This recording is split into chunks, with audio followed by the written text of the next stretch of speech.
اور آج ایسے محسوس ہو رہا ہے کہ وہ ملک جو لا الہ الا اللہ کی بنیاد پر حاصل کیا گیا، جس کا نام فلاحی اسلامی مملکت ہے، اس کے اندر ہم غلامی کی زندگی گزار رہے ہیں۔ اس کی بنیادی وجہ کیا ہے؟ حکمرانوں سے لے کر معاشرے تک، معاشرے سے لے کر گھروں تک، گھروں سے لے کر ہماری ذاتی زندگیوں تک امن سکون رخصت ہو چکا۔ کبھی ہم نے سوچا اس کی بنیادی وجہ کیا ہے؟ ایسا کیوں ہے؟ ہم فتنوں کے اندر شکار کیوں ہیں؟ ایمانداری سے بتائیے، کیا اللہ اور اس کے رسول کے حکم ہمیں ساری دنیا کے حکموں سے زیادہ محبوب ہیں؟ ہم تو اپنی ظاہری شکل و صورت، اپنے ظاہری لباس میں اللہ کے رسول کی محبت کو نہیں اپنا رہے۔ ایسے تو نہیں اللہ نے قرآن میں کہا وَإِذَا تُلِيَتْ عَلَيْهِمْ آيَاتُهُ زَادَتْهُمْ ایمانا، جب صحابہ کی جماعت کے سامنے قرآن پاک کی تلاوت کی جاتی، ان کے ایمان کے اندر اضافہ ہو جاتا۔ اور آج ہماری صورتحال کیا ہے؟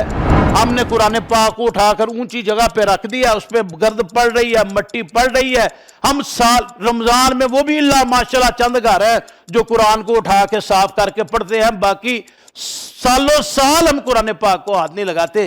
ذرا غور کیجئے، ہم اپنی زندگی کے اوپر ہم چاروں طرف سے فتنوں کے اندر گر چکے ہیں۔ کہیں پہ الحاد کا فتنہ ہے، کہیں پہ سوشل میڈیا کا فتنہ ہے، کہیں پہ ملک کے اندر بدامنی اور اضطراب کا فتنہ ہے، اور ان فتنوں میں سے سب سے بڑھ کر دینی تعلیمات سے دوری اور دین پہ عمل نہ کرنے کا فتنہ ہے، جس کا نتیجہ یہ ہے آج ملک انتہائی بدامنی اور اضطراب کے دور کے اندر سے گزر رہا ہے۔ پچھلے 2-3 دن کے حالات کو دیکھ لیں آپ، ملک کے اندر کس طرح کا اضطراب ہے۔ پورا ملک بند پڑا ہے، آنے جانے کے تمام راستے رکے ہوئے ہیں۔ میں رات کو میرے بھائی باہر سے آئے، میں ان کو لینے کے لیے گیا تو میں نے وہاں لوگوں کی آنکھوں میں آنسو دیکھے کہ جو لوگ جن کو لینے کے لیے دوسرے شہروں سے لوگوں نے آنا تھا، ٹریفک کی بندش کی وجہ سے نہیں آ سکے، وہ بیچارے بے سر و سما ایئرپورٹ کے اوپر ہے۔ جو لوگ بیمار ہیں، موت و حیات کی کشمکش میں ہیں، ان کے لیے راستے بند ہیں۔ اور آج ایسے محسوس ہو رہا ہے کہ وہ ملک جو لا الہ الا اللہ کی بنیاد پر حاصل کیا گیا، جس کا نام فلاحی اسلامی مملکت ہے، اس کے اندر ہم غلامی کی زندگی گزار رہے ہیں۔ اس کی بنیادی وجہ کیا ہے؟ حکمرانوں سے لے کر معاشرے تک، معاشرے سے لے کر گھروں تک، گھروں سے لے کر ہماری ذاتی زندگیوں تک امن سکون رخصت ہو چکا۔ کبھی ہم نے سوچا اس کی بنیادی وجہ کیا ہے؟ ایسا کیوں ہے؟ ہم فتنوں کے اندر شکار کیوں ہیں؟ کائنات کے رب نے 1400 سال پہلے اعلان فرما دیا فَلْيَحْذَرِ الَّذِينَ يُخَالِفُونَ عَنْ أَمْرِهِ أَن تُصِيبَهُمْ فِتْنَةٌ أَوْ يُصِيبَهُمْ عَذَابٌ أَلِيمٌ، کہ وہ لوگ جو اللہ اور اس کے رسول کی نافرمانی کرتے ہیں، ان کے حکموں سے منہ پھیرتے ہیں،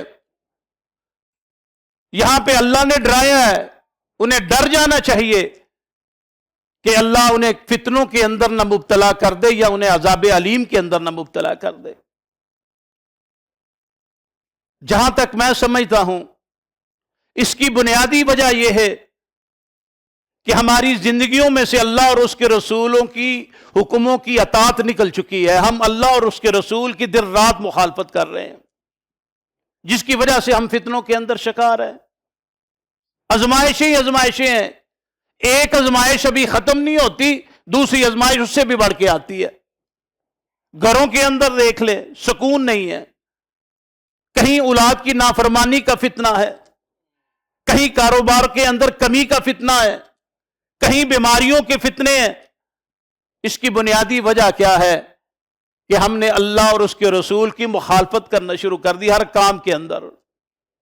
ہم اپنی زندگی کو دیکھ لیں، ہماری خوشی کے معاملات دیکھ لیں، غمی کے معاملات دیکھ لیں، کاروبار زندگی دیکھ لیں، ذاتی زندگی دیکھ لیں، کہیں پہ اللہ اور اس کے رسول کی اطاعت نظر نہیں آتی الا ماشاءاللہ۔ اور جس کی وجہ سے آج ہم سکون کے متلاشی ہیں، ایک نہیں ایسی ایسی بیماریوں کے اندر ہم مبتلا ہو چکے ہیں جس کا نام کبھی ہمارے بڑوں نے بھی نہیں سنا تھا، اور ہر گھر کے اندر اتنے بڑے بڑے شاپر جو ہیں وہ دوائیوں کے آتے ہیں۔ کیوں ہے؟ کہ ہم اللہ اور اس کے رسول کی نافرمانی کی انتہا کو پہنچ چکے ہیں، ہر معاملے کے اندر، لباس میں، شکل و صورت میں، گھر کے ماحول میں، کاروبار میں، تمام معاملات کے اندر۔ حالانکہ ہونا کیا چاہیے تھا؟ ہمیں اپنی زندگی کو اللہ اور اس کے رسول کے حکم کی کسوٹی پہ رکھ کے پرکھنا چاہیے تھا، اور جو ہمارا کام اللہ اور اس کے رسول کی مخالفت کی طرف جاتا اسے چھوڑ دینا چاہیے تھا، اور جو بات اللہ اور اس کے رسول کے حکم کے مطابق ہوتی ہمیں اپنا لینی چاہیے تھی۔ لیکن ہم اپنی من چاہی من مرضی کی زندگی گزار رہے ہیں،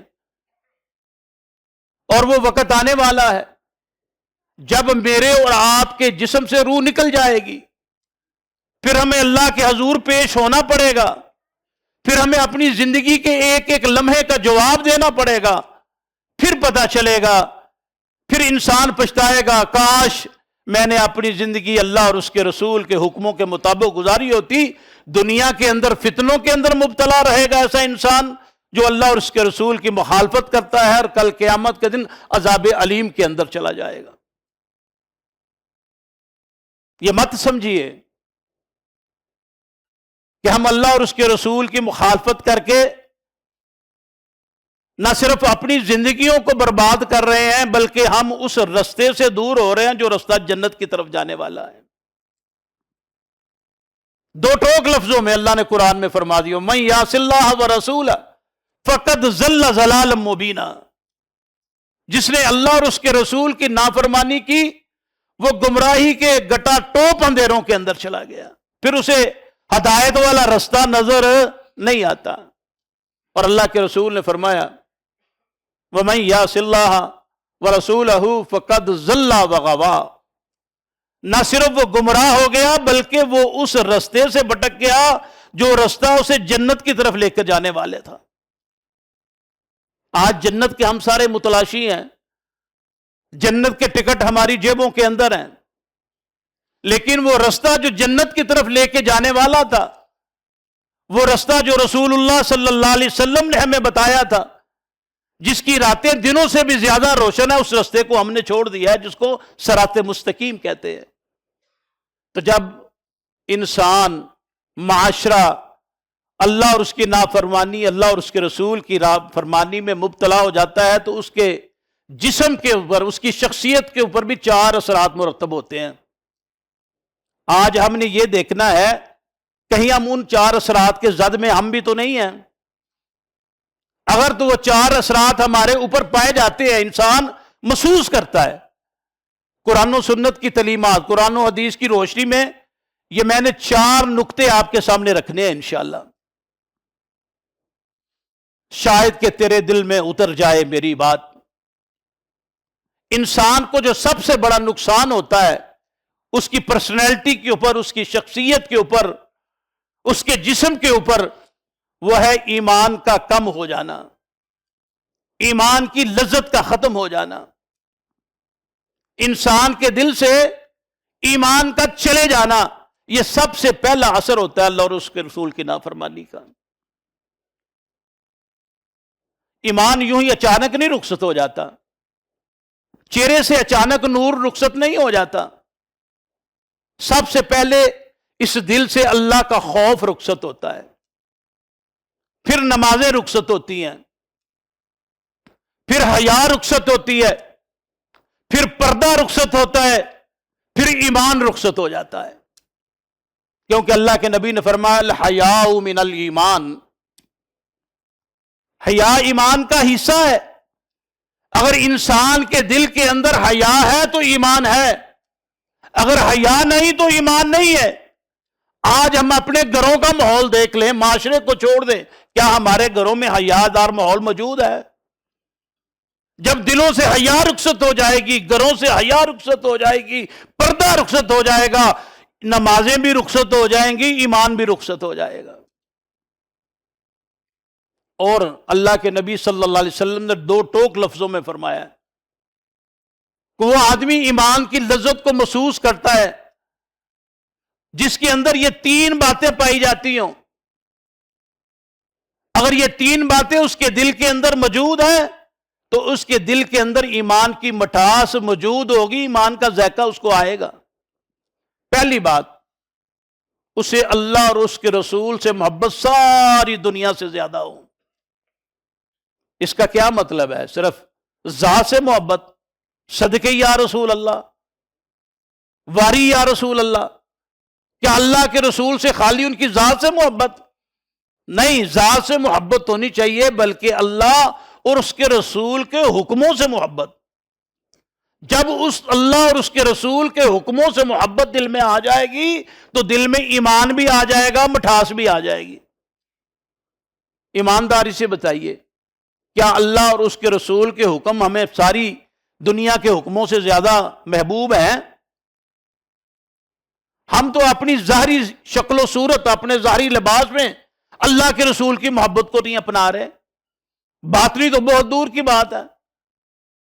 پھر دوسری کہ انسان اگر کسی سے محبت کرتا ہے صرف اللہ کی رضا کے لیے، جب انسان اللہ کی رضا کے لیے کسی سے محبت کرتا ہے، کوئی دنیاوی مفاد نہیں، کوئی لالچ نہیں ہے، تو وہ ایمان کی لذت کو محسوس کرتا ہے۔ تیسرا، جب اللہ اس کو اسلام کی روشنی، اسلام کی ہدایت سے اس کے دل کو منور کر دیتا ہے، پھر اسے اسلام کو چھوڑ کر کفر کی طرف جانا ایسے ہی لگتا ہے جیسے آگ میں جانا ہے۔ ذرا سوچئے، میں بھی دیکھوں، آپ بھی دیکھیں، یہ تینوں کفیتے ہمارے دلوں کے اندر موجود ہیں۔ پھر ہم ڈھونڈیں کہاں پہ لذت ہے ایمان کی، کہاں پہ مٹھاس ہے ایمان کی۔ انسان جب گناہ کرتا ہے نا، گناہ کرتا ہے تو اس کے دل سے ایمان رخصت ہو جاتا ہے۔ اللہ کے نبی صلی اللہ علیہ وسلم فرماتے ہیں جب انسان چوری کرتا ہے نا، ایمان اس کے دل سے نکل جاتا ہے۔ جب زنا کرتا ہے اس کے دل سے ایمان نکل جاتا ہے۔ دھوکہ، فریب، دغا بازی کرتا ہے، ایمان دل سے نکل جاتا ہے۔ پھر جب وہ توبہ کرتا ہے، اس گناہ کو چھوڑنے کا اللہ سے وعدہ کرتا ہے، ہمارے جیسی توبہ نہیں، یا اللہ توبہ، یا اللہ توبہ، پھر اردو سے لمحے گناہ، پھر ایمان واپس آ جاتا ہے۔ آج کون سا ایسا گناہ ہے جو ہمارے اندر نہیں پایا جاتا، پھر دل میں ایمان کیسے ہو؟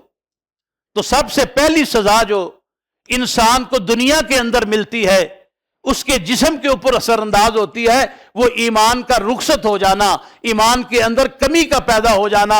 ایمان اگر ہے تو اس کی لذت مٹھاس کا محسوس نہ ہونا۔ ہمیں اپنے آپ کی اصلاح کرنے کی ضرورت ہے۔ ہمیں اللہ اور اس کے رسولوں کے حکموں سے جڑنے کا حکم ہے۔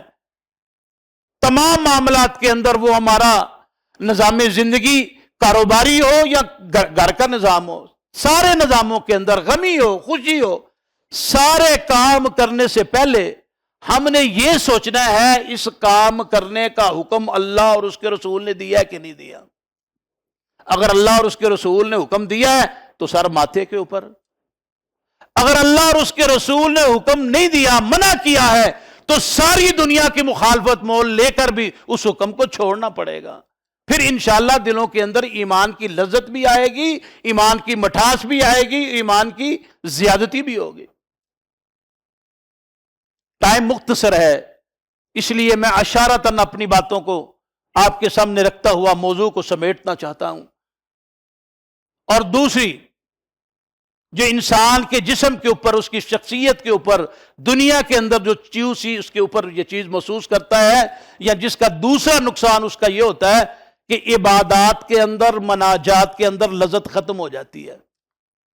انسان نماز پڑھتا ہے لیکن وہ نماز کی لذت، وہ نماز کی مٹھاس، وہ نماز کا سکون انسان سے رخصت ہو جاتا ہے. میرے سمیت ہم سب نمازی بیٹھے ہیں نا. جو مسجد سے باہر ہیں، گھروں میں ہیں، ان کی تو بات چھوڑیں. ایمانداری سے بتائیں 5 وقت ہم نماز پڑھتے ہیں، کیا ہم نماز کی لذت کو اپنے جسم کے اوپر محسوس کرتے ہیں؟ دنیا جہان کے سارے کام جو ہم بھول چکے ہوتے ہیں انہیں نماز میں یاد آ جاتے ہیں. ہمارا ربط ہی اللہ سے نہیں ہو پاتا. ہم نماز کے اندر بھی دنیا کے معاملات کے اندر الجھے ہوئے ہوتے ہیں. کس قدر الجھے ہوئے ہوتے ہیں کہ ایک نمازی نے نماز پڑھی امام کے پیچھے، اور نماز پڑھنے کے بعد اس نے امام صاحب سے سوال کیا کہ حضرت لگتا ہے آج آپ نے نماز میں کچھ چھوٹی سورت پڑھی ہے، اور رکوع و سجود کے اندر بھی تھوڑی سی آپ نے جلدی کی ہے لگتا ہے مجھے. تو واقعی انہوں نے سورت اثر پڑھی تھی. انہوں نے کہا بڑی پہنچی سرکار ہے، انہیں کیسے پتا چل گیا کہ میں نے آج نماز میں قرات کو مختصر کیا ہے؟ وہ کہنے لگا، امام صاحب نے پوچھا آپ کو کیسے پتا چلا ہے؟ وہ کہنے لگا میری دکان ہے بازار کے اندر، میں روزانہ نماز پڑھنے آتا ہوں، اور میں آ کے نماز میں جو میں نے کام، جو میں نے تجارت کی اس کا حساب کتاب کرتا ہوں. آپ کی نماز مکمل ہونے سے پہلے میرا حساب کتاب مکمل ہو جاتا ہے. آج میرا حساب کتاب پہلے مکمل ہو گیا، آپ کی نماز بعد میں ختم ہوئی ہے. ایسے نہیں ہے. اگر نماز میں یہ کچھ ہے، نماز میں آ کر بھی اللہ کے حضور کھڑے ہو کر بھی دنیا کے معاملات سے ہمارا تعلق ختم نہیں ہوا، پھر نماز میں لذت کیسے آئے گی؟ نماز میں خشوع اور خضوع کہاں سے آئے گا؟ وہ لوگ بھی تھے دنیا کے اندر جو نماز کے اندر اتنے منہمک ہوتے تھے، اتنے خشوع اور خضوع کے ساتھ نماز ادا کیا کرتے تھے. میں صحابہ کی بات نہیں کرتا، میں چند سال پہلے گزرے ہوئے واقعہ آپ کو سامنے رکھنا چاہتا ہوں. ہمارے بہت بڑے عالم تھے محمود غزنوی صاحب، سید محمود غزنوی صاحب، شاید لوگوں نے نام سنا ہو. ان کی ٹانگ کے اوپر زخم ہو گیا، اور وہ زخم نسور کی شکل اختیار کر گیا. جب لوہیکین ڈاکٹر کے پاس لے کر گئے، اس نے کہا آپریشن کرنا پڑے گا، جسم کا اتنا حصہ، یہ جو ہے نا زخم والا حصہ، یہ کاٹنا پڑے گا، اگر نہیں کاٹیں گے تو پوری ٹانگ کاٹنی پڑے گی. انہوں نے کہا ٹھیک ہے. انہیں کہا کہ ٹائم دے دیا، ٹائم پہ گئے، کہنے لگے ان کو بے ہوش کریں. تو سید صاحب پوچھتے ہیں جو آپ مجھے بے ہوش کرنے لگے ہیں، اس کے اندر کوئی نشے کی دوائی تو نہیں ہے؟ انہوں نے کہا نشے کی تو ہے. آپ نے فرمایا نشہ تو حرام ہے، میں تو نہیں یہ استعمال کروں گا. انہوں نے کہا اگر آپ کو نشہ، یہ دوائی نہیں دی گئی، آپ کو بے ہوش نہیں کیا گیا، تو یہ آپ کا زخم کس طرح ہم اس کو کاٹیں گے؟ یہ ناممکن. نے کہا میں نے نشے والی چیز کو استعمال نہیں کرنا. ہاں میں 2 رکعت نفل لی لیتا ہوں، میں نماز شروع کر دیتا ہوں، میں اپنے اللہ کے ساتھ مناجات شروع کر دیتا ہوں. تم میرے زخم کا علاج کر لینا، اس زخم کو کرید لینا، انشاءاللہ میرا اللہ مجھے استقامت دے گا. وہ نماز نیتے ہیں، 2 رکعت نماز شروع کرتے ہیں، اور اپنی نماز ان کی ابھی مکمل نہیں ہوتی، ڈاکٹر وہ جسم کا حصہ کاٹ کر اس پر مڑم پٹی بھی کر دیتے ہیں. عام نماز سے فارغ ہوتے ہیں، پوچھا میرا آپریشن کیا ہے کہ نہیں؟ کہتے وہ تو کر بھی دیا ہے. یہ ہے نماز کی لذت. جب انسان نماز کے اندر اس قدر منحرف ہو جاتا ہے، اس قدر وہ نماز کے اندر چلا جاتا ہے، اسے کوئی پتہ نہیں رہتا دنیا میں اس کے ساتھ کیا ہو رہا ہے. ایسی نماز جس کے اندر انسان کو لذت محسوس نہ ہو، وہ نماز نہیں ہے. اسی لیے تو کیا خوب کسی درد دل والے نے کہا ہے، تیری نماز بے سرور، تیرا امام بے سجود، ایسی نماز سے گزر، ایسے امام سے گزر. اور مناجات کے اندر بھی لذت ختم ہو چکی. آج ہم اللہ کے سامنے جب ہاتھ پھیلاتے ہیں اور اللہ سے دعائیں مانگتے ہیں، یا ہمیں وہ لذت، وہ چاشنی ہمیں ہمارے دل کے اندر ہوتی ہے، وہ خوف، وہ چاہت جو اللہ سے ہم مانگ رہے ہوتے ہیں، کیا ہمارا دل، ہماری آنکھیں ساتھ دے رہی ہوتی ہیں؟ ہم تو بے یقینی کی حالت میں دعائیں مانگتے ہیں، پتہ نہیں اللہ نے قبول کرنی ہے کہ نہیں کرنی. مجھے 3 ہفتے ہو گئے دعائیں کرتے، میری تو قبول نہیں ہو رہی. حضرت عمر فاروق رضی اللہ فرماتے ہیں میں نے ایک دعا اللہ سے 20 سال تک میں ایک دعا مانگتا رہا، پھر اللہ نے میری قبول کی ہے۔ ہم تو تیسری دفعہ دعا مانگنے کے بعد ہم بیزار ہو جاتے ہیں، نہ ہماری عبادات کے اندر لذت، نہ ہماری مناجات کے اندر لذت۔ وجہ کیا ہے کہ ہم نے اللہ اور اس کے رسول کے حکموں کو ماننا چھوڑ دیا۔ اور تیسری سزا جو انسان کے جسم کے اوپر مرتب ہوتی ہے، جو انسان محسوس کرتا ہے، قرآن مجید کا بھول جانا، تلاوت قرآن کو بھلا دینا۔ جائزہ لیجئے، میں بھی جائزہ لوں، آپ بھی جائزہ لیں، سارے نمازی بیٹھے ہیں میرے سامنے، آج میرے کتنے بھائی ہیں جنہوں نے آج صبح تلاوت کی ہے؟ رمضان گزرے کتنے مہینے ہو گئے ہیں جی؟ 6-7 مہینے ہو گئے نا۔ ہم نے کتنا قرآن پڑھا ہے؟ کہاں گئے وہ دن؟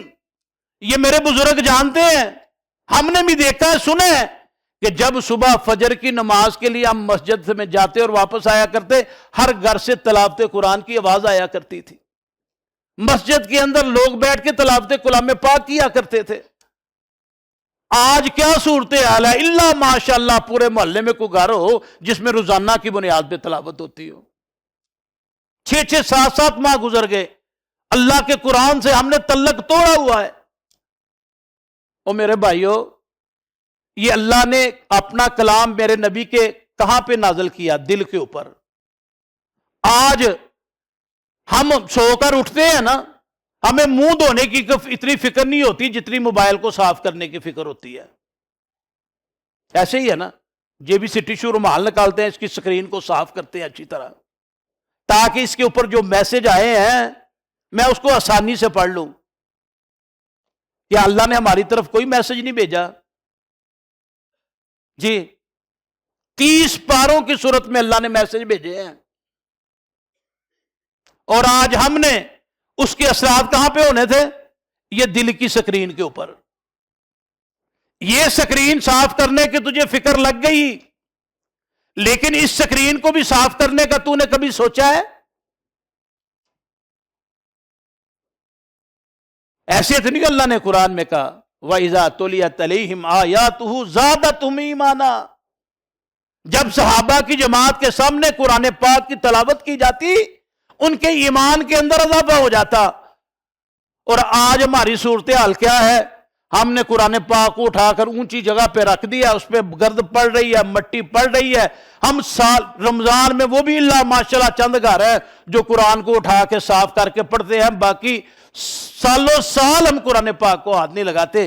جب قرآن پاک آپ کے گھر کے اندر موجود ہے، کتاب ہدایت آپ کے گھر کے اندر موجود ہے، جس کا ڈائریکٹ اثر آپ کی دل کی سکرین کے اوپر ہونا ہے، اس کو آپ نے پڑھنا تو دور کی بات کبھی صاف بھی نہیں کیا، تو پھر اس دل کے اندر اللہ اور اس کے رسول کی اطاعت کے کیسے جراثیم پیدا ہوں گے؟